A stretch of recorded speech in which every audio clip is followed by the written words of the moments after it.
The wind howled outside the tall, glass windows of a silent penthouse that no longer felt like home. Where laughter once echoed, now only the ticking of a golden clock dared to interrupt the stillness. Nicholas Grant, one of the city's youngest self-made millionaires, stood frozen at the edge of the nursery door. His breath caught in his throat, his heart pounding against the polished buttons of his Italian suit, not from fear, but from something far more overwhelming, something he never expected to feel again. Inside the softly lit room, the woman he had hired just days ago, his new nanny, was cradling his infant son in her arms, her head bowed, her voice humming something achingly familiar. And then he saw it, she was breastfeeding his child. At first, Nicholas's world stopped. But what came next shattered the walls he'd spent months building around his grief-stricken heart. Backhand index pointing right if you believe in second chances, in the quiet power of kindness, and in the healing touch of unexpected love, then please like, comment, and subscribe to Kindness Corner. Your support helps us share more soul-stirring stories that matter. Nicholas hadn't always been this way. There was a time when he was the man who gave spontaneous hugs, brought surprise lunches to his wife Claire at her art studio, and painted stars on their baby's nursery ceiling with her by his side. But that man died the day Claire did. Claire's death was not just sudden, it was cruel. A routine postpartum checkup turned into a nightmarish series of complications, and within hours of giving birth to their first son, she was gone. Nicholas didn't even get to say goodbye. One moment, they were picking out lullabies, and the next, he was staring blankly at hospital walls, holding his son in his arms and feeling nothing but numbness. Grief, as Nicholas came to learn, isn't always loud. Sometimes, it's a quiet guest that never leaves. He buried himself in work, in numbers, in corporate strategies and never-ending meetings, trying desperately to distract himself from the empty crib, the untouched bottle warmers, the silence that used to be filled with Claire's gentle laughter. But a baby doesn't understand grief. A baby cries. A baby needs warmth. A baby needs a mother, or someone who could try to be one. After 4 months of rotating caregivers and sleepless nights filled with guilt, Nicholas finally caved to the advice of his sister and hired a full-time nanny. Her name was Elena. Elena arrived without a dramatic entrance. Just a soft knock, a calm smile, and a voice that didn't try to cheer him up or fill the silence with pity. She simply asked to meet the baby. She was in her late 20s, with almond-brown eyes that carried stories she never told and a calmness that made even the baby stop crying the moment she picked him up. Nicholas noticed, but said nothing. He didn't want to admit how deeply he longed for that kind of peace. Elena didn't ask questions about Claire. She didn't probe about Nicholas's absence from parenting, nor did she judge his occasional coldness. She simply did her job with compassion.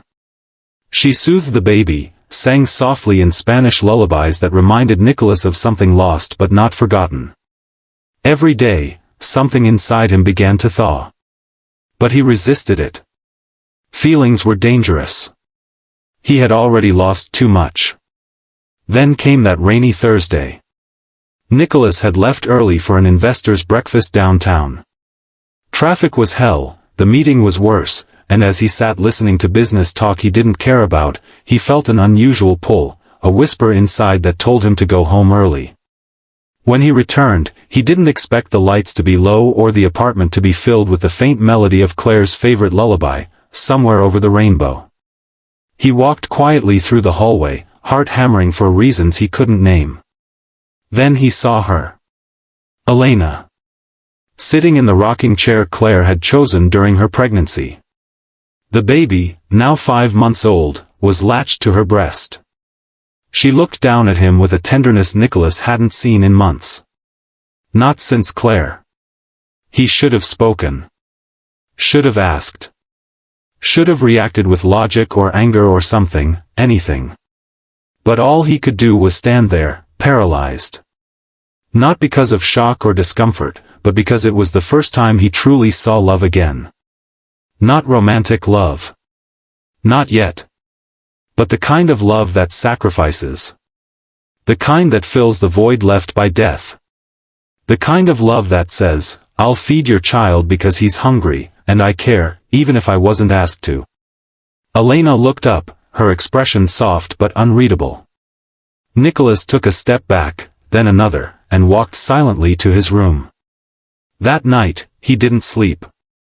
He stared at the ceiling and thought of Claire, what she would say, how she would feel. Would she be angry? Upset? But deep down, he knew Claire would have thanked Elena herself. Claire had always believed love could be shared, even if it wasn't biological. The next morning, Nicholas finally sat down across from Elena in the kitchen. He didn't ask why. He simply said, "Thank you." Over the weeks, the walls continued to fall. Nicholas began working from home more. He started feeding his son, even changing diapers, awkwardly, clumsily, but earnestly. Elena never made it a big deal. She just smiled and said, "You're doing good." Then one evening, after a walk in the park where Nicholas had watched Elena cradle his son like he was her own, he asked her something he'd been too afraid to voice. "Why did you do it that day? Breastfeed him?" Elena hesitated, looked down at her cup of tea, and then up at him. "Because he was screaming in hunger, and nothing else worked. I was a new mother once. I lost my baby girl 2 years ago. She was only 6 months old. Feeding him, it brought back something I thought I'd never feel again. Hope." Nicholas felt the earth shift beneath him. Two broken people, grieving parents, brought together by the need to nurture a child who had lost his mother. The irony wasn't lost on him. That night, he sat by the crib long after Elena had gone to bed. He watched his son sleep and whispered promises he should have made long ago. To be present. To love. To live. Over time, something beautiful grew between Nicholas and Elena. Not forced. Not out of desperation. But organic, slow, and filled with quiet understanding. They never tried to replace what was lost, but together, they created something new. A second chance. The world still judged. Whispers floated in social circles about the millionaire and the nanny. But Nicholas didn't care. The ones who mattered knew the truth. Love, after all, doesn't come in perfect packages.